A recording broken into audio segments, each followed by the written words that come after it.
Friends, ನೀವೇನಾದರೂ ಮೆಂತ್ಯ ಬಾತ್ ಮಾಡ್ತಿದ್ರೆ ಇವತ್ತಿನ ವಿಡಿಯೋದಲ್ಲಿ ನಾನು ಅಪ್ಲೋಡ್ ಮಾಡ್ತಿರೋ ವಿಧಾನದಲ್ಲಿ ಟ್ರೈ ಮಾಡಿ. ತುಂಬಾ ಡಿಫ್ರೆಂಟ್ ಆಗಿರುತ್ತೆ, ಹಾಗೆ ರುಚಿನೂ ಕೂಡ ತುಂಬ ಡಬ್ಬಲಾಗಿ ಟೇಸ್ಟಿ ಸಿಗುತ್ತೆ. ಹಾಗಂತ ಹೇಳಿ ವಿಡಿಯೋ ಸ್ಟಾರ್ಟ್ ಮಾಡೋದಕ್ಕಿಂತ ಮುಂಚೆ ಹೊಸಬ್ರಲ್ಲಿ ಅಥವಾ ಈಗಾಗಲೇ ನೋಡ್ತಿರೋರಲ್ಲಿ ಒಂದು ರಿಕ್ವೆಸ್ಟು, ಹೊಸದಾಗಿ ನೋಡ್ತಿರೋರು ಸಬ್ಸ್ಕ್ರೈಬ್ ಮಾಡ್ಕೊಂಡು ನೋಡಿ. ಹಾಗೆ ಈಗ ಆಲ್ರೆಡಿ ನೋಡ್ತಾ ಇರೋರು ವಿಡಿಯೋನ ಸ್ಕಿಪ್ ಮಾಡ್ದಿರ ನೋಡ್ತೀರಾ ಅಲ್ವಾ. ಮೊದಲಿಗೆ ನಾನಿಲ್ಲಿ ಒಂದು ಬಾಣಲಿನಲ್ಲಿ 1-2 ಸ್ಪೂನು ಆಯಿಲ್ನ ಹಾಕೊತಾ ಇದ್ದೀನಿ. ಇದಕ್ಕೆ ಒಂದು ಕಟ್ ಮಾಡ್ಕೊಂಡಿರೋ ಅಂಥ ಈರುಳ್ಳಿನ ಹಾಕ್ಕೊಂಡಿದ್ದೀನಿ. ಜೊತೆಗೆ ಹಸಿರು ಮೆಣಸಿಕಾಯಿ ಖಾರಕ್ಕೆ ತಕ್ಕಂಗೆ. ನಾನು 2 ಪಾವು ಅಕ್ಕಿಗೆ 6 ಹಸಿರು ಮೆಣಸಿಕಾಯಿ ತೊಗೊಂಡಿದ್ದೀನಿ.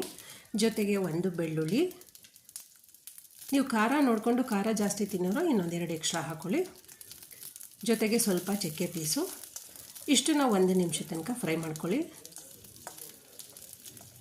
ಈರುಳ್ಳಿನ ಈ ಥರ ನೀವು ಎಣ್ಣೆಯಲ್ಲಿ ಫ್ರೈ ಮಾಡಿ ಮಸಾಲ ರೆಡಿ ಮಾಡಿಕೊಂಡು ಮೆಂತ್ಯ ಬಾತ್ನ ಮಾಡಿ ನೋಡಿ, ಟೇಸ್ಟ್ ಹೇಗೆ ಬರುತ್ತೆ ಅಂತ ಲಾಸ್ಟಲ್ಲಿ ಹೇಳಿ. ಜೊತೆಗೆ 3 ಲವಂಗನ ಹಾಕ್ಕೊತಾ ಇದ್ದೀನಿ. ಸ್ವಲ್ಪ ಹಸಿ ಶುಂಠಿ ಮತ್ತು ಇನ್ನೊಂದು ಸ್ವಲ್ಪ ಫ್ರೈ ಮಾಡ್ಕೊಬೇಕು 1 ನಿಮಿಷ ತನಕ. ಈರುಳ್ಳಿದು ಸ್ವಲ್ಪ ಹಸಿ ವಾಸನೆ ಹೋಗಬೇಕು. ನಾವು ಈ ಥರ ಎಲ್ಲ ಹಸಿ ಪದಾರ್ಥಗಳನ್ನ ಡೈರೆಕ್ಟಾಗಿ ಹಾಕೋದು ಬದಲು ಈ ಥರ ಎಣ್ಣೆನಲ್ಲಿ ಫ್ರೈ ಮಾಡ್ಕೊಳ್ಳಿ. ಸ್ವಲ್ಪ ಕೊತ್ತಂಬರಿ ಮತ್ತು ಸ್ವಲ್ಪ ಪುದೀನನ ಮಿಕ್ಸ್ ಮಾಡ್ತಾಯಿದ್ದೀನಿ. ಮತ್ತು ಇನ್ನೊಂದು ಸ್ವಲ್ಪ ಫ್ರೈ ಮಾಡ್ಕೊಬೇಕು. ಕೊತ್ತಂಬರಿದು ಮತ್ತು ಪುದೀನದು ಈ ಥರ ಎಣ್ಣೆನಲ್ಲಿ ಫ್ರೈ ಮಾಡ್ಕೊಳ್ಳೋದ್ರಿಂದ ಹಸಿ ವಾಸನೆ ಎಲ್ಲ ಹೋಗುತ್ತೆ, ಡಿಫ್ರೆಂಟ್ ಟೇಸ್ಟು ಸಿಗುತ್ತೆ. ಜೊತೆಗೆ 2 ಸ್ಪೂನಷ್ಟು ಕಾಯಿ ತುರಿನ ಹಾಕ್ಕೊತಾ ಇದ್ದೀನಿ. ಕಾಯಿ ತುರಿನೂ ಮತ್ತೆ ಮಿಕ್ಸ್ ಮಾಡ್ಕೊಬೇಕು. ಅಂದರೆ ಎಲ್ಲ ಹಸಿದು ಸ್ವಲ್ಪ ವಾಸನೆ ಹೋದರೆ ಸಾಕು. ಇವಾಗ ಕಾಯಿ ತುರಿ ಮತ್ತು ಈರುಳ್ಳಿ, ಕೊತ್ತಂಬರಿ ಸೊಪ್ಪು, ಪುದೀನ ಎಲ್ಲದೂ ಹಸಿ ವಾಸನೆ ಹೋಗಿದೆ. ಸ್ಟವ್ನ ಆಫ್ ಮಾಡ್ಕೊಳ್ಳೋಣ. ಸ್ಟವ್ನ ಆಫ್ ಮಾಡ್ಕೊಂಡಾದಮೇಲೆ ತಣ್ಣಗಾದಮೇಲೆ ಫ್ರೈ ಮಾಡ್ಕೊಂಡಿರೋ ಅಂಥ ಸಾಮಾನೆಲ್ಲ ಜಾರ್ಗೆ ಹಾಕ್ಕೊತಾ ಇದ್ದೀನಿ. ಜಾರ್ಗೆ ಹಾಕ್ಕೊಂಡು ಸ್ವಲ್ಪ ನೀರನ್ನ ಮಿಕ್ಸ್ ಮಾಡಿ ರುಬ್ಕೊಬೇಕಾಗುತ್ತೆ. ತೀರಾ ನುಣ್ಣಗೆ ಅಂತೇನು ಬೇಡ, ಸ್ವಲ್ಪ ತರಿ ಇದ್ರೂ ನಡೆಯುತ್ತೆ. ನೋಡಿ, ಈಗ ನಾನು ತೋರಿಸ್ತಿದ್ದೀನಲ್ವ, ಅಷ್ಟು ಹದ ಬಂದರೆ ಸಾಕು. ಇವಾಗ ಪಕ್ಕದಲ್ಲಿ ಇನ್ನೂ ಒಂದು ಕುಕ್ಕರ್ನ ಇಟ್ಕೊಳ್ಳೋಣ ಸ್ಟವ್ ಮೇಲೆ. ಜೊತೆಗೆ ಸ್ವಲ್ಪ ಎಣ್ಣೆನ ಹಾಕ್ಕೊತಾ ಇದ್ದೀನಿ. ಹೆಚ್ಚು ಕಮ್ಮಿ 3 ಸ್ಪೂನಷ್ಟು ಎಣ್ಣೆನ ಹಾಕ್ಕೊಂಡಿದ್ದೀನಿ. ಸೋಂಪು ಕಾಳು, ಕಸ್ತೂರಿ ಮೇಥಿ, ಕಲ್ಲು ಹೂವು ಇಷ್ಟನ್ನು ಒಗ್ಗರಣೆಗೆ ಹಾಕ್ಕೊತಾ ಇದ್ದೀನಿ. ನಿಮಗೇನಾದರೂ ತುಪ್ಪ ಇಷ್ಟಪಡೋರು ತುಪ್ಪನ 2 ಸ್ಪೂನ್ ಹಾಕ್ಕೊಳ್ಳಿ. ಕಟ್ ಮಾಡ್ಕೊಂಡಿರೋ ಅಂಥ 2 ಈರುಳ್ಳಿನ ಹಾಕ್ಕೊತಾ ಇದ್ದೀನಿ. ಸ್ವಲ್ಪ ಫ್ರೈ ಮಾಡ್ಕೊಳ್ಳೋಣ. ಈರುಳ್ಳಿನ 2 ನಿಮಿಷ ಫ್ರೈ ಮಾಡ್ಕೊಬೇಕು.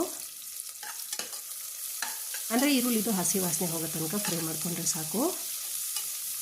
ನೀವು ಯಾವಾಗಲೂ ಅಷ್ಟೇ, ಯಾವುದೇ ಬಿರಿಯಾನಿ ಮಾಡಲಿ ಅಥವಾ ಯಾವುದೇ ಪಲಾವ್ ಮಾಡಲಿ, ಈರುಳ್ಳಿದು ಸ್ವಲ್ಪ ಹಸಿ ವಾಸನೆ ಹೋದ್ಮೇಲೆ ನೀವು ಬೇರೆ ಪದಾರ್ಥಗಳನ್ನ ಹಾಕಿದ್ರೆ ಅಡುಗೆ ರುಚಿ ತುಂಬ ಚೆನ್ನಾಗಿ ಬರುತ್ತೆ. ಜೊತೆಗೆ 2 ಟೊಮೊಟೊ ಹಣ್ಣು ಹಾಕ್ಕೊಂಡು ಮಿಕ್ಸ್ ಮಾಡ್ಕೊತಾ ಇದ್ದೀನಿ. ಹಾಗೆಯೇ ಫ್ರೆಂಡ್ಸ್, ಯಾರಾದರೂ ಚಾನಲ್ ನೋಡ್ತಾ ಇರೋರು ನಿಮ್ಗೆ ಯಾವುದಾದ್ರೂ ರೆಸಿಪಿ ಬೇಕು ಅಂತ ಅಂದರೆ ಕಮೆಂಟ್ಸಲ್ಲಿ ಹಾಕಿ. ಜೊತೆಗೆ 1 ಬೌಲ್ನಷ್ಟು ಬಟಾಣಿನ ಹಾಕ್ಕೊತಾ ಇದ್ದೀನಿ.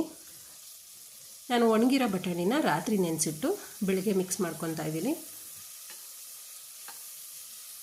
ಬಟಾಣಿನ ಹಾಕ್ಕೊಂಡಾದ್ಮೇಲೆ ನಾನು ಇದಕ್ಕೆ ಸೋಯಾಬೀನು ಕೂಡ ಹಾಕ್ಕೊತೀನಿ. ಸೋಯಾಬೀನ್ ಬಂದು ಆಪ್ಷನಲ್ಲು, ನಿಮಗೆ ಇಷ್ಟ ಇಲ್ಲ ಅಂದರೆ ಸ್ಕಿಪ್ ಮಾಡ್ಕೊಬೋದು.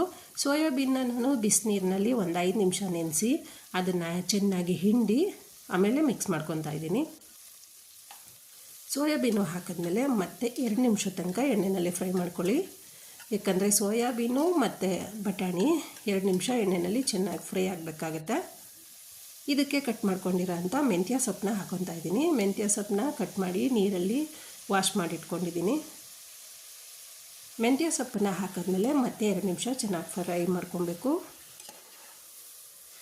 ತುಂಬಾ ಹೆಲ್ದಿ ಆಗಿರೋವಂಥ ರೆಸಿಪಿ. ಹಾಗೆ ಲಂಚ್ ಬಾಕ್ಸ್ಗೆ ಮತ್ತು ಬ್ರೇಕ್ಫಾಸ್ಟ್ಗೂ ಕೂಡ ತುಂಬಾ ಟೇಸ್ಟಿಯಾಗಿ ಮಾಡ್ಕೊಬೋದು. ನೀವು ಈ ಥರ ಒಂದು ಸಲ ಟ್ರೈ ಮಾಡಿ.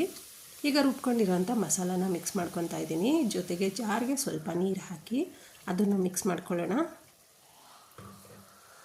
ಈಗ ಮತ್ತೆ ನೀಟಾಗಿ ಒಂದು ಸಲ ಮಿಕ್ಸ್ ಮಾಡ್ಕೊಳ್ಳಿ. ಈ ಥರ ಮಸಾಲ ಹಾಕಿ ಮಿಕ್ಸ್ ಮಾಡಾದಮೇಲೆ ಒಂದು ಸಣ್ಣ ಕುದಿ ಬರೋ ತನಕ ಬಿಡಬೇಕು. ಹಾಗೆಯೇ ಮಸಾಲ ಹಾಕಿದ್ಮೇಲೆ ಸ್ವಲ್ಪ ಅರಿಶಿನ ಪುಡಿನ ಹಾಕ್ಕೊಳ್ತಾ ಇದ್ದೀನಿ. ಮಿಕ್ಸ್ ಮಾಡ್ಕೊಳ್ಳೋಣ. ಮತ್ತು ಎಷ್ಟು ಟೇಸ್ಟಿಯಾಗಿ ಬರುತ್ತೆ ಅಂದರೆ ತುಂಬ ಟೇಸ್ಟಿಯಾಗಿ ಬರುತ್ತೆ. ಈಗ ಒಂದು ಸ್ವಲ್ಪ ಕುದಿಲಿಕ್ಕೆ ಬಿಡೋಣ, ಯಾಕಂದರೆ ಮಸಾಲೆದು ಸ್ವಲ್ಪ ಸ್ಮೆಲ್ ಚೇಂಜ್ ಆಗಬೇಕು ಅಂಥೇಳಿ. ನೋಡಿ ಕುದಿ ಬರ್ತಾ ಇದೆ ಅಲ್ವಾ. ಇವಾಗ ಅಕ್ಕಿನ ತೊಳೆದಿಟ್ಕೊಂಡಿದ್ದೀನಿ. ಅಕ್ಕಿನ ತೊಳೆದಾದ್ಮೇಲೆ ನೆನೆಸಿರಲ್ಲ ನಾನು, ಅಕ್ಕಿನ ಜಸ್ಟ್ ತೊಳೆದು ನೀರನ್ನ ಸೋರಿಸಿ ಆ ಅಕ್ಕಿನ ಹಾಕ್ಕೊತಾ ಇದ್ದೀನಿ. 2 ಪಾವು ಅಕ್ಕಿನಲ್ಲಿ ಮೆಂತ್ಯ ಬಾತನ್ನ ಮಾಡಿ ತೋರಿಸ್ತಾ ಇದ್ದೀನಿ. ನೀವೇನಾದರೂ ಇನ್ನೂ ಸ್ವಲ್ಪ ಜಾಸ್ತಿ ಮಾಡ್ಕೊಳ್ಳೋದಾದರೆ ಎಲ್ಲ ಐಟಮ್ಸು ಸ್ವಲ್ಪ ಜಾಸ್ತಿ ತೊಗೊಳ್ಳಿ. ಅಕ್ಕಿ ಹಾಕಾದ್ಮೇಲೆ ನೀಟಾಗಿ ಮಿಕ್ಸ್ ಮಾಡ್ಕೊಳ್ಳಿ. ಮಿಕ್ಸ್ ಆದಮೇಲೆ 2 ಪಾವು ಅಕ್ಕಿಗೆ 4 ಲೋಟದಷ್ಟು ನೀರನ್ನ ಹಾಕ್ಕೊತಾ ಇದ್ದೀನಿ. ಅಂದರೆ ನಾನು ಬಿಸಿ ನೀರು ಹಾಕ್ಕೊತಾ ಇದ್ದೀನಿ, ಯಾಕಂದರೆ ಬೆಳಗ್ಗೆ ಟೈಮೇ ಮಾಡೋದ್ರಿಂದ ಟೈಮ್ ಜಾಸ್ತಿ ಇರಲ್ಲ ನನಗೆ. ಹಾಗಾಗಿ ನೀರನ್ನ ಕಾಯಿಸಿ ಹಾಕ್ಕೊಂಡ್ರೆ ಸ್ವಲ್ಪ ಬೇಗ ಆಗುತ್ತೆ ಅಂಥೇಳಿ 4 ಲೋಟದಷ್ಟು ನೀರನ್ನ ಹಾಕಿ ಮಿಕ್ಸ್ ಮಾಡ್ಕೊತಾ ಇದ್ದೀನಿ.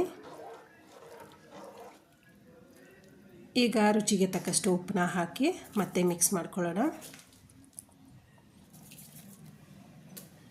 ಉಪ್ಪು ಹಾಕಿದ್ಮೇಲೆ ಮಿಕ್ಸ್ ಮಾಡಿ ಕುದಿಲಿಕ್ಕೆ ಬಿಡಬೇಕು.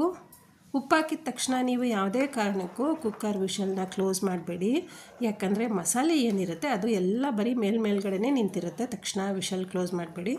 ನೋಡಿ ಇವಾಗ ನಾನು ತೋರಿಸ್ತಿದ್ದೀನಲ್ವ, ಇಷ್ಟು ನೀರು ಕಡಿಮೆ ಆದಮೇಲೆ ಮತ್ತೆ ನೀಟಾಗಿ ಒಂದು ಸಲ ಎಲ್ಲ ಕಡೆ ಮಿಕ್ಸ್ ಮಾಡಿ ವಿಷಲ್ನ ಕ್ಲೋಸ್ ಮಾಡಿ. ಈ ಥರ ಮಾಡಿ ನೀವೊಂದು ಸಲ ಹೇಳಿ ಹೇಗೆ ಬರುತ್ತೆ ಅಂತ. ಈ ಥರ ಎಲ್ಲ ಮಿಕ್ಸ್ ಮಾಡಿ ವಿಷಲ್ನ ಕ್ಲೋಸ್ ಮಾಡೋದ್ರಿಂದ ಮಸಾಲೆ ಎಲ್ಲ ಕಡೆಗೂ ನೀಟಾಗಿ ಮಿಕ್ಸ್ ಆಗುತ್ತೆ. ಈಗ ವಿಷಲ್ನ ಓಪನ್ ಮಾಡಿ ತಣ್ಣಗಾದ್ಮೇಲೆ ತೋರಿಸ್ತಾ ಇದ್ದೀನಿ. ನೋಡಿ ಎಷ್ಟು ಕರೆಕ್ಟಾಗಿ ಮೆಂತ್ಯ ಬಾತು ರೆಡಿಯಾಗಿದೆ. ಹಾಗೆ ರುಚಿಯಾದ ಡಿಫ್ರೆಂಟಾದ ಮೆಂತ್ಯ ಬಾತು ರೆಡಿ ಆಯಿತು.